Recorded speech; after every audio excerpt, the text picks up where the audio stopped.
നാട്ടിൽ മൈക്ക് കെട്ടി അറഞ്ചം പുറഞ്ചം CM-നെതിരെയും പോലീസിനെതിരെയും ആരോപണങ്ങൾ ഉന്നയിച്ച് അൻവറേട്ടൻ ആറാടാണ് ഗൈസ്. ഞെട്ടിത്തരിച്ച് കോമ്രേഡ്സും.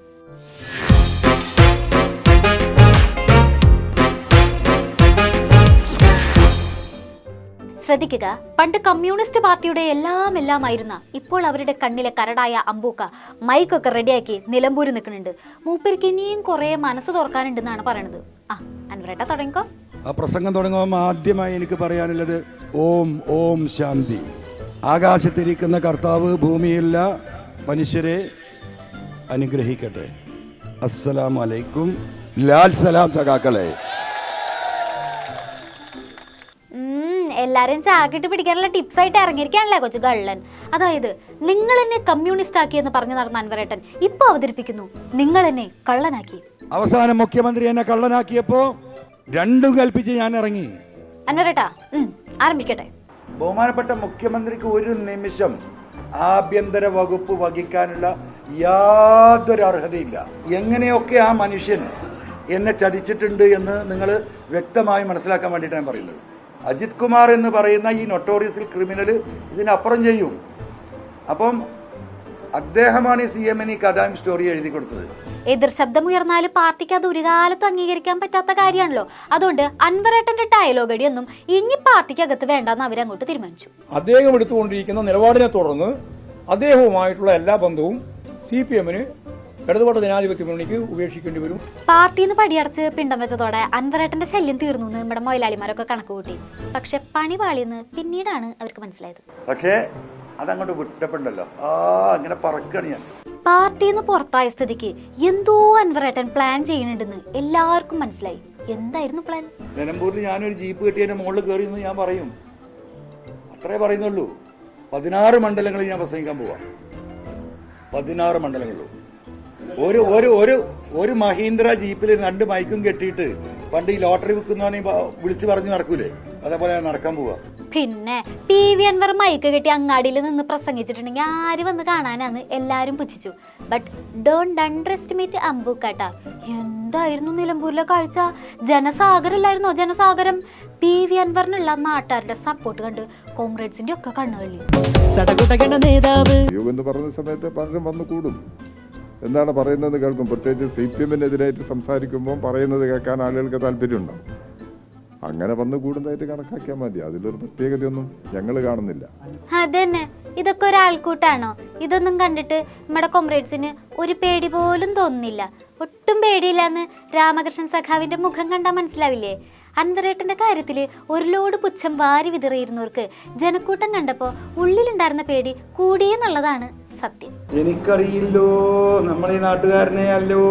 അൻവറേട്ടൻ അങ്ങനെ കൈമലർത്താന്നൊന്നും വിചാരിക്കണ്ട കേട്ടോ. നിങ്ങൾ പോലീസിന്റെ ഫോൺ ചോർത്തിയതാണ് ഈ പ്രശ്നങ്ങൾക്കൊക്കെ കാരണം എന്നാണ് കോമ്രേഡ്സിന്റെ അഭിപ്രായം. ആരെങ്കിലും ഒരു ടെലിഫോൺ സന്ദേശം ചോർത്തുക മാത്രം അത് പ്രസിദ്ധീകരിക്കുകയും ചെയ്യാം. ഇതാണല്ലോ ഇപ്പോൾ സംഭവിച്ചിരിക്കുന്നത്. അതാരും ചെയ്യാൻ പാടില്ലാത്തതാണ്. അത് നിയമവിരുദ്ധമാണ്. അത് സംബന്ധിച്ചുള്ള പരാതി ഗവൺമെന്റിൽ വന്നു. ആ പരാതിന്റെ അടിസ്ഥാനത്തിലാണ് ഇപ്പോൾ കേസെടുക്കുന്ന നടപടി സ്വീകരിച്ചത്. അൻവർ ഫോണ് ചോർത്തിയതിന് കേസെടുത്ത് നടക്കുക അതല്ലേ? നമ്മൾക്ക് നോക്കാം. അല്ല കോമ്രേഡെ, അൻവറിനെതിരെ ഫോൺ ചോർത്തൽ കേസ് മാത്രമല്ലല്ലോ, അൻവറിന്റെ സാമ്പത്തിക സ്രോതസ്സുകളിലേക്കൊക്കെ ഇപ്പൊ സർക്കാർ പിടിമുറുക്കിയിട്ടുണ്ടല്ലോ. പ്രത്യേകിച്ച് കക്കാടംപൊയിലിലെ പാർക്കിലെ അനധികൃത നിർമ്മാണത്തിന്റെ കാര്യത്തില്. ഈ പാർക്ക് ഇപ്പൊ പെട്ടെന്ന് പൊട്ടിമുളച്ചുണ്ടായതൊന്നല്ലോ. അന്നൊന്നും കാണാത്ത നടപടിയെടുക്കല് പെട്ടെന്ന് എങ്ങനെയുണ്ടായേ? അതിലൊന്നും എനിക്ക് അഭിപ്രായം പറയാൻ കഴിയുന്നതല്ല. അതും ശരിയാ. കമ്മ്യൂണിസ്റ്റ് പാർട്ടിയുടെ അകത്ത് അഭിപ്രായ സ്വാതന്ത്ര്യം ഇല്ലാന്നും CM പറയണത് മിണ്ടാതെ ഉരിയാടാതെ അനുസരിക്കാന്നുള്ളതാണ് അവിടുത്തെ രീതി എന്നാണല്ലോ അൻവറേട്ടൻ പറഞ്ഞത്. അപ്പൊ പിന്നെ ഇങ്ങനെ ബബ്ബ പഠിക്കണത് സ്വാഭാവികമാണല്ലോ. ഞാൻ ഈ കേരളത്തിൽ വിശ്വസിച്ചൊരു മനുഷ്യനുണ്ടായിരുന്നു രാഷ്ട്രീയത്തിൽ. അറിയാം നമുക്ക്? അത് സഖാവ് പിണറായി വിജയനായിരുന്നു. എൻ്റെ വാപ്പ എന്ന് പറഞ്ഞാൽ എൻ്റെ ഹൃദയത്തിൽ അദ്ദേഹം എൻ്റെ വാപ്പ തന്നെയായിരുന്നു. എന്തുകൊണ്ടാണെന്നറിയാം നിങ്ങൾ? ഈ രാജ്യം നേരിടുന്ന വർഗീയ വിഷയങ്ങളിൽ ശക്തമായ നിലപാടെടുക്കുന്ന കമ്മ്യൂണിസ്റ്റ് പാർട്ടിയുടെ അതിശക്തനായ നേതാവ് എന്നതായിരുന്നു എൻ്റെ വിശ്വാസം. പക്ഷെ ബാപ്പ ചതിച്ചു ഗൈസ് എന്നാണ് അൻവറേട്ടൻ പറയണത്. അതാണ് അൻവറേട്ടന്റെ ഇപ്പോഴത്തെയും ഏറ്റവും വലിയ സങ്കടം. അത് നിങ്ങൾ തീരുമാനിക്കും. അൻവർ ബാപ്പയെ പോലെയാണെങ്കിൽ ഒരു കുടുംബത്തിൽ പല പ്രയാസം ഉണ്ടാവില്ല. അപ്പം ബാപ്പേനെ ആരെയും കുത്തിക്കൊല്ലുന്നുണ്ടോ?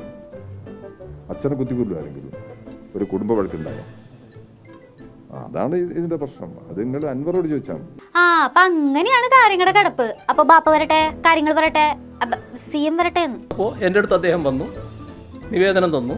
ആ നിവേദനത്തിൻ്റെ മേലെ ഞാൻ പറഞ്ഞു ഇപ്പം തന്നെ അന്വേഷണ സംഘം വന്നിട്ടുണ്ട്, ആ അന്വേഷണ സംഘത്തിന് കൊടുത്തിട്ടുണ്ട്, അവരെ അന്വേഷണ റിപ്പോർട്ട് വരട്ടെ, നടപടി എന്താണെന്ന് അതിന് ശേഷം തീരുമാനിക്കുക എന്ന് പറഞ്ഞ് അദ്ദേഹത്തെ വിട്ടു. ആകെ 5 മിനിറ്റാണ് ഞങ്ങൾ തമ്മിൽ കണ്ടത്. നിങ്ങൾ അരമണിക്കൂർ എന്നൊക്കെ പറഞ്ഞു, അത് വസ്തുതയല്ല. 5 മിനിറ്റാണ് കണ്ടത്. 5 മിനിറ്റ് കൊണ്ട് അദ്ദേഹം എൻ്റെ ഓഫീസിൽ നിന്ന് ഇറങ്ങി പോവുകയും ചെയ്തു. അതാണ് വസ്തുത. ഈ പറഞ്ഞ 5 മിനിറ്റിലും ഒരു സ്പെല്ലിംഗ് മിസ്റ്റേക്ക് ഉണ്ടല്ലോ. സംസ്ഥാനത്ത് ആഭ്യന്തര വകുപ്പിനെതിരായ ആരോപണങ്ങൾ, അതും തെളിവുകളോടുകൂടിയ ആരോപണം, അതൊക്കെ വിത്തിൻ 5 മിനിറ്റ്സിൽ മനസ്സിലാക്കിയോ CM ആരാ, എന്തിരനാ? അദ്ദേഹം 5 മിനിറ്റാണ് എൻ്റെ അടുത്ത് വന്നതെന്ന് പറഞ്ഞത്. ഞാനൊന്ന് തള്ളാതിരുന്നതാണ്. കാരണം നമുക്ക് അത്യാവശ്യത്തിന് പറഞ്ഞാൽ മതിയല്ലോ. അദ്ദേഹത്തെക്കാളും വലിയ ആളൊന്നും എനിക്കാവണം എന്ന ആഗ്രഹം ഒന്നുമില്ല, ഇന്നുമില്ല. 37 മിനിറ്റ് ഇരുന്നിട്ടുണ്ട് ഞങ്ങൾ. 37 മിനിറ്റ് നിങ്ങൾക്കറിയോ? 9 പേജുണ്ട് ഇത്. അത് വായിച്ചു തീരാൻ തന്നെ 10-12 മിനിറ്റ് എടുക്കും. ആ വായിച്ച് കഴിഞ്ഞതിന് ശേഷം ഇതിലെ ഓരോ കാര്യങ്ങളും അദ്ദേഹം എന്നോട് ചോദിച്ചു. ഞാൻ ക്ലിയറായി പറഞ്ഞെടുത്തു. അപ്പം അദ്ദേഹത്തിൻ്റെ ഉള്ളെടുക്കാനാണെന്നല്ല എനിക്കറിയില്ലായിരുന്നു. അങ്ങനെ മാധ്യമങ്ങളോട് പറഞ്ഞത് കൂടാണ്ട് മുഖ്യമന്ത്രിക്കെതിരെയുള്ള പല നഗ്ന സത്യങ്ങളും അങ്ങാടിയിൽ വിളിച്ചു പറഞ്ഞുകൊണ്ട് നടക്കലാണ് അൻവറേട്ടന്റെ ഇപ്പോഴത്തെ ഹോബി. ഒരു കാര്യം പറയാം, സാധാരണ നിലയിൽ ഈ വിഷപ്പാമ്പ് പോലും പാല് കൊടുത്ത കൈക്ക് കടിക്കില്ല. ഇതല്ല, അതിനേക്കാളും അപ്പുറമുള്ളതാണ് അൻവർ ചെയ്തിട്ടുള്ളത്. അപ്പോൾ സംസ്ഥാനത്ത് ആഭ്യന്തര വകുപ്പിനെതിരായ ആരോപണങ്ങളിൽ ഭരണപക്ഷം അൻവറേട്ടന് ചാർത്തിക്കൊടുക്കുന്നു വിഷപ്പാമ്പ് പദവി. പ്രതിപക്ഷ നേതാവിനോട് പത്രക്കാർ ചോദിച്ച സമയത്ത് അദ്ദേഹം നിശബ്ദത പാലിക്കുകയാണ് ചെയ്തത്. പ്രതിപക്ഷത്തിന്റെ കാര്യം പറഞ്ഞപ്പോഴാണ് സതീശേട്ടൻ എന്തിയെ ഇത്രയും വലിയ ആളിക്കത്തന പ്രശ്നങ്ങൾ ഉണ്ടായിട്ടും മൂപ്പരുടെ ഊരാനൊക്കെ കാണാനില്ലല്ലോ.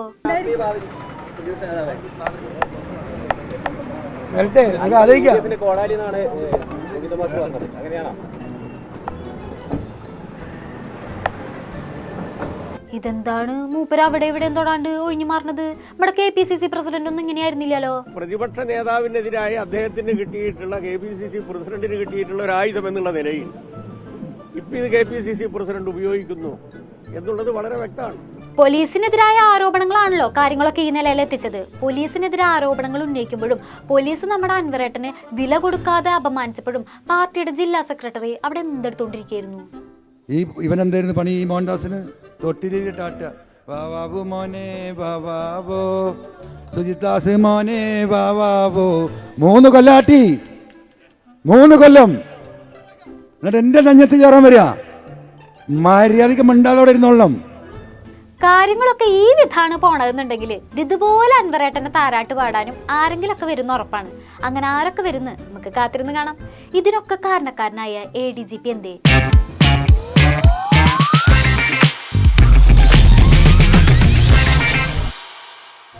CM-ഉം ടീമും ഇത്രയും പ്രശ്നത്തിലാവാനും അൻവറേട്ടൻ നാട് നീളെ CM-നെതിരെ ആരോപണങ്ങൾ ഉന്നയിക്കാനും ഉണ്ടായ കാരണക്കാരനാരാ? ക്രമസമാധാന ചുമതലയുള്ള നമ്മുടെ സ്വന്തം ADGP. മൂപ്പര് ആ സ്ഥാനത്ത് മാറ്റണമെന്ന് CPI, RJD, NCP, DYFI അങ്ങനെ ഇടതുപക്ഷത്തുള്ള ഒട്ടുമിക്ക ആൾക്കാർ പറഞ്ഞിട്ടും CM-ന് ഇപ്പോഴും യാതൊരു കുരുക്കോ ഇല്ല.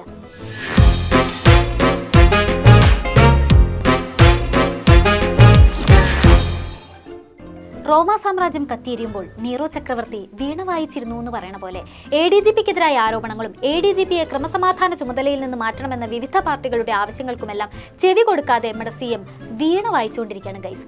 നാളുകളായുള്ള ഘടകകക്ഷികളുടെ ആവശ്യം അവരിങ്ങനെ ഒരു ഭാഗത്ത് ഉന്നയിച്ചുകൊണ്ടിരിക്കുന്നു. ഒന്നും കേൾക്കാത്ത മട്ടിൽ CM ഇരിക്കുന്നു. ആ നിലപാട് CPS ആണ്. CPS മാറ്റമൊന്നുമില്ല.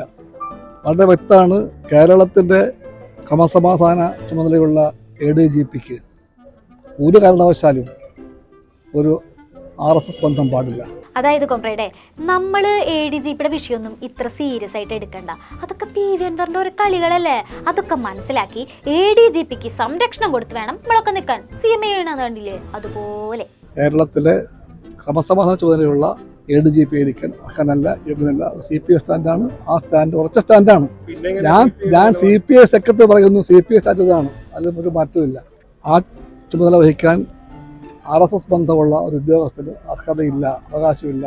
മാറിയേ തീരൂ. നിങ്ങളൊക്കെ അവിടെ നിന്ന് പറയലേ ഉണ്ടാവുള്ളൂ കേട്ടോ, ഒന്നും നടക്കാൻ പോണില്ല. ഇതിപ്പോ ADGP-ക്കെതിരെ ആരോപണം ഉയർന്നു വരാൻ തുടങ്ങിയത് ഇന്നും ഇന്നലെ ഒന്നല്ലല്ലോ. ഇത്രയും നാളായിട്ട് നിങ്ങൾ ഇത് തന്നെയല്ലേ പറയണത്. എന്നിട്ട് ADGP-ക്ക് എന്തെങ്കിലും സംഭവിച്ചോ? ഇല്ലല്ലോ. അതുകൊണ്ട് തുടർന്ന് അങ്ങോട്ടും ഇത് തന്നെ പ്രതീക്ഷിച്ചാൽ മതി. CPI പറഞ്ഞാൽ ആര് കേൾക്കാനാണ്? CPIക്ക് മുന്നണിക്കകത്തോ ഗവൺമെൻറ്റിനകത്തോ എന്ത് വിലയാണുള്ളത്? മുന്നണിക്കകത്ത് തന്നെ ബിനോയ് വിശ്വം നേരിട്ട് പറഞ്ഞു ADGP-യുടെ ചുമതലയിൽ നിന്ന് ADGP-യെ മാറ്റണമെന്ന്. പക്ഷേ മുഖ്യമന്ത്രി എന്താണ് പറഞ്ഞത്?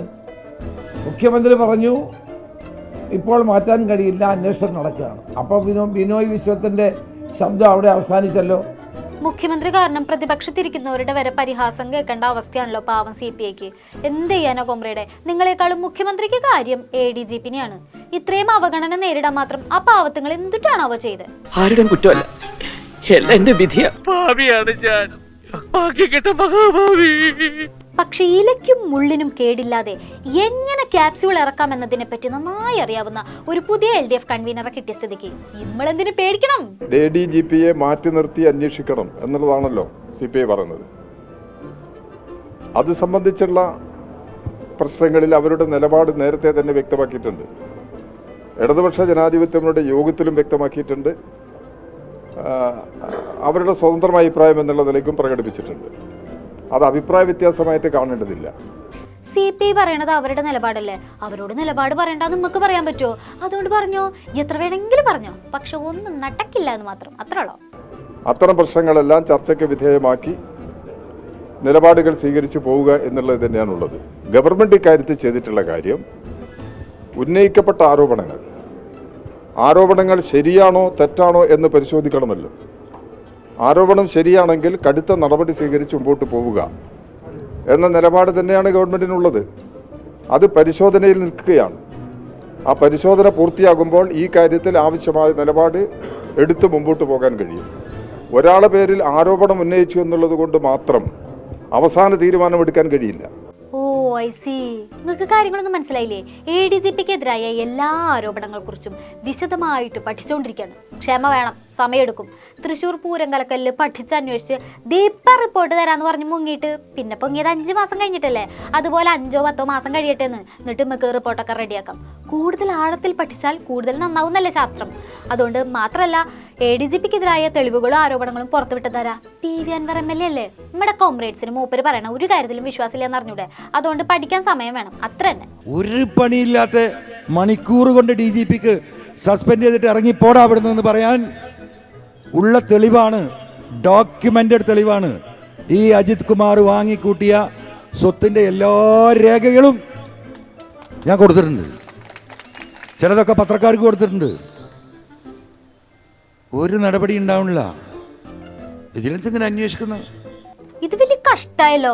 തെളിവ് കൊടുത്തു, ഇനിയും തെളിവുണ്ടെന്നൊന്നും ഇങ്ങനെ പറഞ്ഞുകൊണ്ടിരിക്കണ്ട. CM-ഉം ടീമും അതിനെപ്പറ്റി പഠിച്ചുകൊണ്ടിരിക്കാന്ന് പറഞ്ഞില്ലേ? അല്ലേ, പൊതുസമ്മേളനത്തിന് വൻ ജനാവലി പങ്കെടുത്തു എന്ന് കരുതി കൂടുതൽ ആളാവാൻ നിൽക്കണ്ട കേട്ടാ. അല്ല പിന്നെ അങ്ങനെ കഥകൾ എന്താ ആർക്കാ പാടി നടക്കാൻ വയ്യാത്ത കാര്യം എന്തെങ്കിലും ഉണ്ടെങ്കിലല്ലേ ഗുണമുള്ളൂ. പിന്നെ ADGP-നെ ഇങ്ങനെ താലോലിച്ചുകൊണ്ടിരിക്കുന്നതിൽ പാർട്ടിക്കകത്തെ ഘടകകക്ഷികൾക്ക് മാത്രമല്ല കേട്ടോ, നമ്മുടെ യുവജന സംഘടനകൾക്കും അതൃപ്തിയുണ്ട്.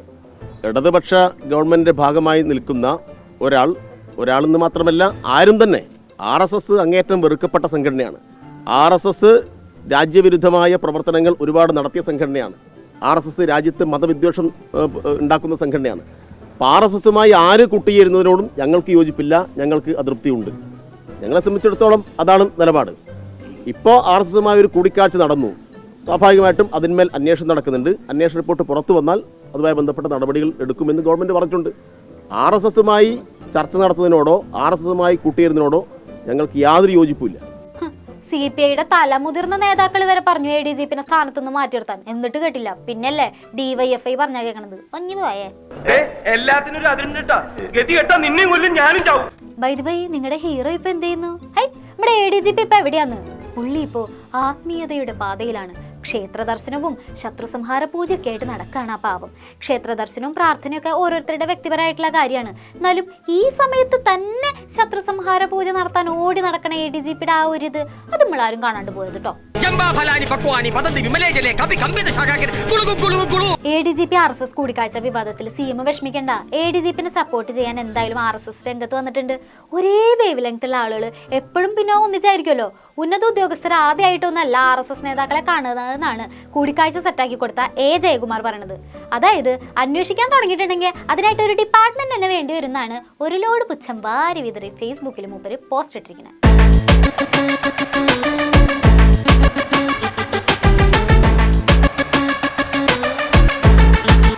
ഇതിപ്പോ കക്ഷത്തിലിരിക്കണത് പോവുകയും ചെയ്തു, ഉത്തരത്തിലിരിക്കണത് കിട്ടിയതും ഇല്ല എന്ന് പറയണ പോലെയായി CM-ന്റെ അവസ്ഥ. നാട്ടിൽ മുഴുവനും ചീത്തപ്പേരുമായി. ഇനി ADGP-നെ മാറ്റിയിട്ടുണ്ടെങ്കിൽ കയ്യടി മുഴുവനും അൻവറേട്ടന് കിട്ടുകയും ചെയ്യും. കത്തിജ്വലിച്ച് നിന്ന് ഇരട്ടച്ചങ്കനായ ഒരു സൂര്യന്റെ അവസ്ഥ. സാരില്ല CM, ജനങ്ങൾക്കൊപ്പം നിന്നില്ലെങ്കിൽ ഏതെങ്കിലും കാലത്ത് ഇങ്ങനൊരു സിറ്റുവേഷൻ നമ്മൾ ഫേസ് ചെയ്യേണ്ടി വരുന്നേ. ഈ നാട് ഇങ്ങനെയായി പോയി.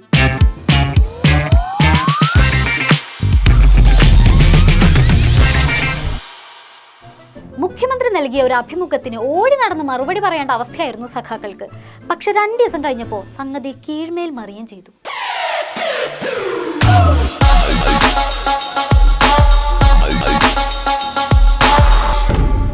മുഖ്യമന്ത്രി നൽകിയ അഭിമുഖത്തിൽ വേറെ സൈഡിൽ വിവാദം ആളിക്കത്തായിരുന്നു. പുതിയ ആയുധം കിട്ടിയ പോലെ അൻവറേട്ടനും പ്രതിപക്ഷവും അത് ആഘോഷാക്കി. അവസാനം ഒരു കത്തയച്ച് തൽക്കാലം അതിന്റെ കോപ്പി വെച്ച് പിടിച്ചു നിൽക്കുകയായിരുന്നു നമ്മുടെ മുഖ്യമന്ത്രിയും ടീമും. അഭിമുഖം നടത്തിയവർ തന്നെ ഖേദം പ്രകടിപ്പിച്ചെത്തിയതോടെ ഇനി ആരും പ്രതിക്കൂട്ടിൽ നിർത്തുന്നുള്ള കൺഫ്യൂഷനിലായി പലരും. മലപ്പുറം ജില്ലയെ പ്രത്യേകമായും മതന്യൂനപക്ഷങ്ങളെ പ്രത്യേകിച്ചും ആക്ഷേപിക്കത്തക്ക തരത്തിൽ അദ്ദേഹം ഈ പ്രസ്താവന കൊടുത്തത് ഒരിക്കലും അംഗീകരിക്കാൻ കഴിയുന്നതല്ല. അത് പിൻവലിച്ച് കേരളത്തോട് മാപ്പ് പറയാൻ മുഖ്യമന്ത്രി തയ്യാറാകും. അല്ലെങ്കിലേ പോലീസുകാരിൽ പലർക്കും RSSനോട് കൂറാണെന്നും മലപ്പുറത്ത് കൂടുതൽ കേസുകൾ എടുക്കുകയാണെന്നും മലപ്പുറത്തൂടെ പറഞ്ഞു നടക്കലാണ് പരിപാടി. അതിനിടയിലാണ് മുഖ്യമന്ത്രിയുടെ ഈ അഭിമുഖം. മാറുന്ന CPM സമീപനത്തിന്റെ തുടക്കമായിട്ട് എന്ന് അതിനെ അങ്ങനെ അടിവരട്ട് പറയാൻ കഴിയില്ല. നേരെ ഈ പറയുന്ന കാര്യങ്ങൾ അച്ചടിച്ച് ഹിന്ദുവിൽ വന്ന് നാളെ BJP RSS നേതൃത്വത്തിന് മുമ്പിൽ ഡൽഹിയിലെത്തണം. അപ്പം എന്താ, പിണറായി സ്റ്റാൻഡൊക്കെ മാറിയിട്ടുണ്ട്. ഇനിയിപ്പോ ഈ ഇംഗ്ലീഷിലുള്ള കുറിപ്പിന് വിശദീകരണം കൊടുക്കാൻ ആരെങ്കിലും തയ്യാറായിട്ടുണ്ടോ? മുഖ്യമന്ത്രി പറഞ്ഞതിന്റെ ക്ലാരിഫിക്കേഷൻ ഇപ്പോൾ പറയേണ്ട ആളുകൾ നമ്മളല്ല. ഏതു സാഹചര്യത്തിൽ ഏത് വിഷയത്തിൽ പൂർണ്ണമായും പരിശോധിച്ചതിന് ശേഷമേ പറയേണ്ടതുള്ളൂ. ഇപ്പോൾ അത് പറയേണ്ടതില്ല. മുഖ്യമന്ത്രി എന്തുകൊണ്ട് അങ്ങനെ പറഞ്ഞു എന്നുള്ള മുഖ്യമന്ത്രിയോട് തന്നെ ചോദിച്ചാൽ. സംഗതി വിവാദമായതോടെ CPI-ക്കാര് കൈകഴുകിയ മട്ടാണ്. വിശദീകരണമായിട്ട് മുഖ്യമന്ത്രി വരട്ടെന്ന്. അതായത് ഒരഭിമുഖം നൽകിയതിന് ഇനി എത്ര തവണ വിശദീകരണം നടത്തേണ്ടി വരും? മുഖ്യമന്ത്രിയോട് ബന്ധപ്പെട്ട ആരെങ്കിലും ഉണ്ടോ വിശദീകരണം തരാൻ? ഒരു തരത്തിലും ഏതെങ്കിലും ഒരു പ്രദേശത്തിനെ മോശമാക്കുന്ന ഒരു നിലപാട് കൈക്കൊണ്ടിട്ടില്ല. നമുക്ക് വളരെ വ്യക്തമായി കാര്യങ്ങൾ മനസ്സിലാക്കാൻ വേണ്ടി പറ്റും. ഇതൊരു പൊളിറ്റിക്കൽ അജണ്ടയുടെ ഭാഗമാണ്. ഏതായാലും അവസാനം അഭിമുഖം നടത്തിയ പത്രം വിശദീകരണമായിട്ട് വന്നു. സംഗതി കൺഫ്യൂഷൻ ആക്കിയത് PR ഏജൻസിയാണെന്ന്. ആകെ മൊത്തത്തിൽ കൺഫ്യൂഷൻ ആയതുകൊണ്ട് ഇനി അഭിമുഖം നൽകുന്നവർ കൺഫ്യൂഷൻ അടുപ്പിക്കരുതെന്ന് അഭ്യർത്ഥിക്കുകയാണ്. എന്നാൽ ശരി, ബാക്കി വിശേഷങ്ങളുമായി ഇനി നാളെ കാണാം. നന്ദി, നമസ്കാരം.